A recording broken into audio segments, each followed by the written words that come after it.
बिस्मिल्लाहिर्रहमानिर्रहीम। अस्सलाम वालेकुम। क्या हाल चाल है मेरे दोस्तों का। आज फिर एक नई वीडियो के साथ हाजिर हूँ। आज की वीडियो का हमारा टॉपिक है प्रोस्टेट दूध का फूल जाना।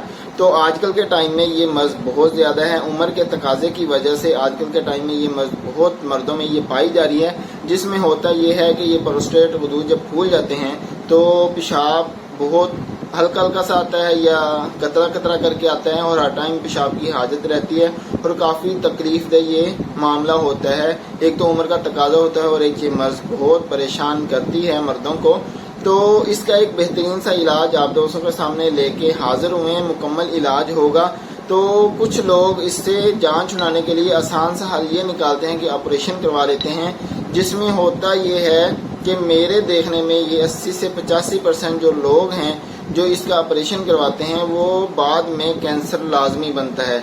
लेकिन ये है कि अगर इसको मेडिसिन से कंट्रोल किया जाए तो ये कंट्रोल हो सकता है। ख़त्म तो खैर नहीं होते हैं लेकिन ये कम हो जाते हैं। पेशाब जो आपका जो रुक रुक के आता है वो ठीक हो जाता है और जो तकलीफ होती है वो भी ख़त्म हो जाती है। लेकिन अगर जब आप ऑपरेशन करवा लेंगे तो ये मर्ज बिगड़ जाती है।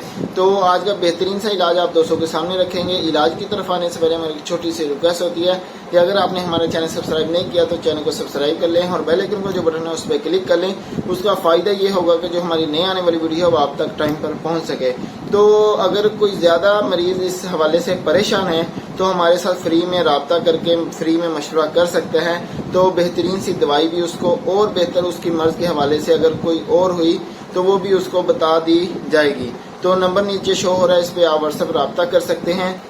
तो आप अपना मैसेज करके छोड़ दें, जब मेरा टाइम होगा तो आपको बेहतरीन सा इलाज बता दिया जाएगा।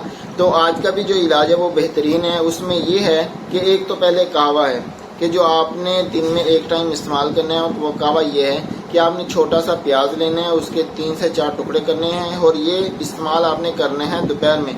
इसको 1.5 गिलास पानी में पकाने हैं अच्छे तरीके से। तो जब ये पौना गिलास रह जाए तो इसको रख देना। जब ये नीम गर्म सा रह जाए फिर इसको इस्तेमाल करें।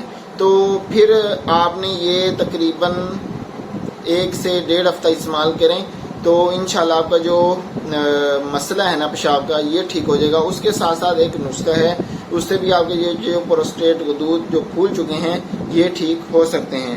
उस नुस्खे में जो सबसे पहली चीज़ है उसमें बड़ा गो खेरू है 100 ग्राम है, काले तिल हैं 100 ग्राम है, नशादर 20 ग्राम है, सूंड 50 ग्राम है। तो इनको पीस के आपने सफूफ बना लेना है। सफूफ बनाने के बाद किसी शीशे में महफूज कर लेना है। तो इसकी जो खुराक है वो आधी चम्मच सुबह आधी शाम नीम गर्म पानी के साथ इस्तेमाल करना है। और सबसे ज़्यादा इस मर्ज में जो है वो परहेज़ है। परहेज़ जब तक आप नहीं करेंगे तो आप किसी भी मेडिसिन के साथ ठीक नहीं हो सकते हैं। परहेज़ में जो सबसे पहली चीज़ है वो तली हुई चीज़ें हैं और चाय है, चावल है और दही है और लस्सी है। इनसे आपने परहेज़ करना है। तली हुई चीज़ जो है ना सख्ती से मना है। और साथ उसके ठंडा पानी आपने बिल्कुल नहीं इस्तेमाल करना है। ताज़ा पानी इस्तेमाल कर लें। तो सर्दियाँ आ जाए तो नीम गर्म करके उसको इस्तेमाल करें, लेकिन ठंडा पानी सर्दियों में भी आपका जो टूटी वाला पानी वो भी इस्तेमाल नहीं कर सकते हैं। तो बस यही थी हमारी आज की छोटी सी वीडियो। अच्छी लगी हो तो लाइक शेयर ज़रूर करिएगा और कमेंट करके बताइएगा कि आज की वीडियो हमारी कैसी लगी। और अपने भाई को अपनी खुसूसी दुआओं में याद रखिएगा। अगली वीडियो तक के लिए इजाज़त दीजिएगा। उन्हें बहुत सारा ख्याल रखिएगा। अल्लाह हाफिज़। और उसके साथ साथ जो मर्ज़ में ज़्यादा परेशान है वो राब्ता करके मेडिसिन तफसील के साथ कुछ और भी बताना चाहेंगे तो बता देंगे। अगर उस मर्ज़ के हवाले से कुछ और बेहतर हुआ तो राब्ता कर सकते हैं। बिला झिझक, कोई परेशानी वाली बात नहीं है इसमें बात करने में।